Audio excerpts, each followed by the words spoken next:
नमस्कार, मैं हूं अंजना और आप देख रहे हैं हंसलीला न्यूज। आइए शुरुआत करते हैं आज की प्रमुख खबर से।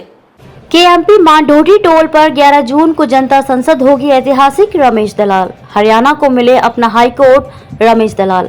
किसानों का धरना केएमपी मांडोटी टोल पर 156वें दिन भी जारी रहा। भारत भूमि बचाओ संघर्ष समिति अध्यक्ष रमेश दलाल के नेतृत्व में हजारों किसानों का धरना केएमपी मांडोटी टोल पर 156वें दिन भी जारी रहा। धरने में हजारों किसान और महिला लगातार कर रहे हैं गांधीगिरी सत्याग्रह। गांधीगिरी सत्याग्रह के तहत अपनी 17 मांगे पूरी करवाने के लिए प्रधानमंत्री नरेंद्र मोदी और मुख्यमंत्री मनोहर लाल को फूल भेजकर भी किसान कर चुके हैं प्रार्थना। राष्ट्रीय किसान नेता रमेश दलाल के नेतृत्व में किसानों और महिलाओं ने फूल भेंट कर अनोखी गांधीगिरी का उदाहरण प्रस्तुत किया है आंदोलन के इतिहास में। साथ ही आज उन्होंने किसानों व आम जनता को ज्यादा से ज्यादा संख्या में पहुंचने की अपील की। अब सरकार का गुरूर तोड़ने के लिए भारत भूमि बचाओ संघर्ष समिति ने दलाल खाप के सहयोग 11 जून को केएमपी मांडोटी टोल पर जनता संसद का आयोजन निश्चित कर रखा है। इस जनता संसद में देश के किसान संगठन और खाप पंचायतों को आमंत्रित किया गया है। आज कई प्रांतों का दौरा करके लौटे रमेश दलाल ने धरने पर बैठे किसानों और महिलाओं को संबोधित करते हुए सूचित किया कि 11 जून की जनता संसद में देश भर के किसान शामिल होंगे और कई जनहित के मुद्दों पर महत्वपूर्ण फैसले लिए जाएंगे। रमेश दलाल ने चढ़ूनी और दूसरे किसान नेताओं पर भारतीय पेनल कोड की 307 धारा लगाकर मुकदमा बनाने की कड़ी आलोचना की है। सरकार से फसल को न्यूनतम मूल्य पर खरीदने एमएसपी की किसानों की मांग जायज थी। सरकार जानबूझकर किसानों को उकसाकर राष्ट्रीय रोड को जाम करवाती है। रोड जाम को खुलवाने के बाद संगीन धाराओं में मुकदमा दर्ज करना प्रजातंत्र पर भारी हमला है। ऐसे मामले पर सभी किसान संगठन एकजुट हैं। रमेश दलाल ने स्पष्ट किया कि यदि सभी किसान संगठन चढ़ूनी और किसानों पर दर्ज मुकदमे वापस करवाने का आंदोलन चलाते हैं तो केएमपी मांडोटी टोल को भी फ्री करने का जिम्मा भारत भूमि बचाओ संघर्ष समिति लेगी। एमएसपी की मांग मंजूर करवाने और पुलिस बर्बरता के विरुद्ध सबको खड़ा होना चाहिए।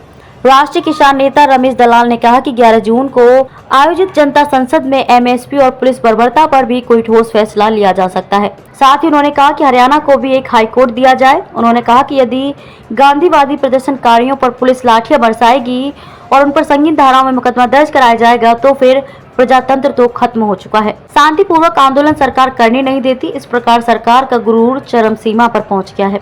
जमीन अधिग्रहण का मुआवजा कोडियों के भाव बाजार मूल्य से कम दिया जा रहा है। पहलवानों पर शांतिपूर्वक आंदोलन में गर्दन और मुंह पर पुलिस जूता रखकर बल प्रयोग करती है।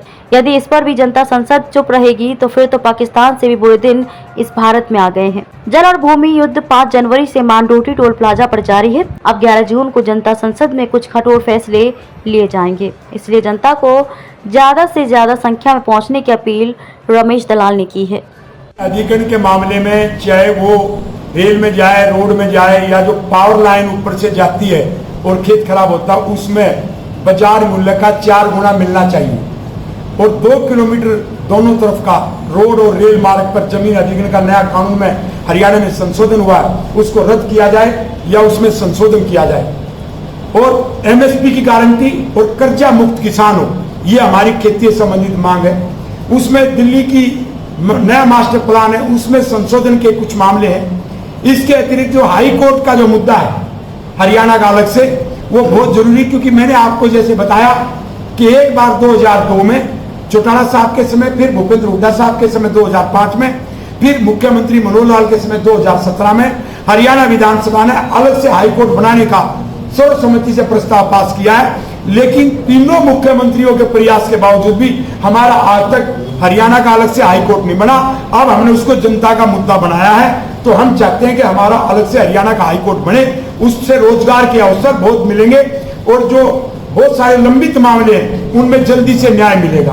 तो समगोत्तर विवाह का जो इशू है, जो कम से कम उत्तरी भारत का एक सामूहिक सभी बिरादरियों का है, समगोत्तर में जो एक आजकल कानूनी मान्यता मिल रही है, बच्चों को सुरक्षा मिल रही है, गांव में जो शादियां करते हैं, समाज बिगड़ रहा है, तो लोग कहते हैं फसल और नस्ल को हम बचाने के लिए लगे हुए, लेकिन नस्ल फसल से भी ऊपर है। इसलिए नस्ल को बचाने के लिए, अपनी उत्तरी भारत की संस्कृति को बचाने के लिए समगोत्तर विवाह को अवैध घोषित करने का हिंदू कोड बिल में संशोधन हो।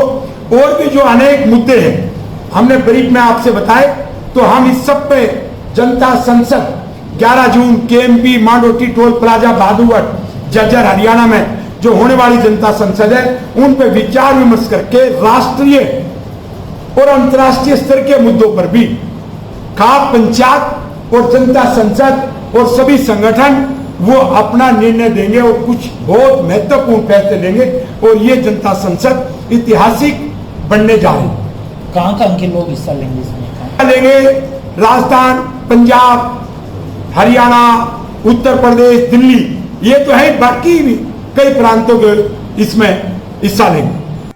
खबरों में अब तक के लिए बस इतना ही। फिर होगी आपसे मुलाकात ऐसी एक प्रमुख खबर के साथ। तब तक के लिए नमस्कार और देखते रहिए हंस लीला न्यूज।